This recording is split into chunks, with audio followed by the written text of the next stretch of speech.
সাত সকালে সোনার দোকানে অগ্নিকাণ্ডের ঘটনায় চাঞ্চল্য। মালদা শহরের বিএসএফ রোড এলাকার ঘটনা। আজ সকালে সংশ্লিষ্ট এলাকায় থাকা একটি বহুতলের নিচে সোনার দোকান থেকে ধোঁয়া বেরোতে দেখে স্থানীয়রা। খবর জানাজানি হতে এলাকা জুড়ে চাঞ্চল্য ছড়িয়ে পড়ে। খবর পেয়ে ঘটনাস্থলে পৌঁছায় দমকলের একটি ইঞ্জিন, তবে আগুন ছড়িয়ে পড়ার আগেই নিয়ন্ত্রণে আসে। প্রাথমিকভাবে অনুমান করা হচ্ছে সোনার দোকানে থাকা এসির শর্ট সার্কিট থেকেই অগ্নিকাণ্ড, তবে ক্ষয়ক্ষতি সেরকম ভাবে কোনো হয়নি। সঠিক সময়ে আগুন নিয়ন্ত্রণে আসায় বড়সড় দুর্ঘটনার হাত থেকে রক্ষা পায় এলাকাবাসীরা। কারণ সোনার দোকান লাগোয়া রয়েছে আরও বেশ কয়েকটি দোকান, পাশাপাশি সোনার দোকানের ওপরেই ছিল বহুতল আবাসন। ফলে স্বভাবতই সাত সকালে অগ্নিকাণ্ডের ঘটনায় ব্যাপক চাঞ্চল্য ছড়িয়ে পড়ে। ব্যুরো রিপোর্ট, চ্যানেল 24 নাও, সত্য কথা সবার আগে। আমরা খবর পেলাম যে এরকম আমাদের এখানে একটা এভারেস্ট অ্যাপার্টমেন্ট আছে, তার নিচে কিছু দোকান আছে, স্বর্ণকার্যের দোকান, সেখান থেকে ধোঁয়া বেরোচ্ছে।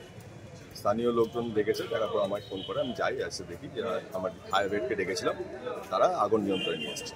দোকান কি বন্ধ ছিল? হ্যাঁ, দোকানটি বন্ধ ছিল, সকালের বেলা যা হয় সকাল দোকান বন্ধ ছিল। কি থেকে আগুন লাগলো? এটা তো এখন ফায়ার ব্রিগেডের লোকরা দেখছে। আমাদের এটা তো সাধারণ কনসেপ্টে আমরা বলতে পারি যে ওই শর্ট সার্কিট, কিন্তু তদন্ত করে দেখছি কি ব্যাপার আছে না। ক্ষয়ক্ষতি দোকানে? ক্ষয়ক্ষতি এই মুহূর্তে কিছু বলা যাবে না।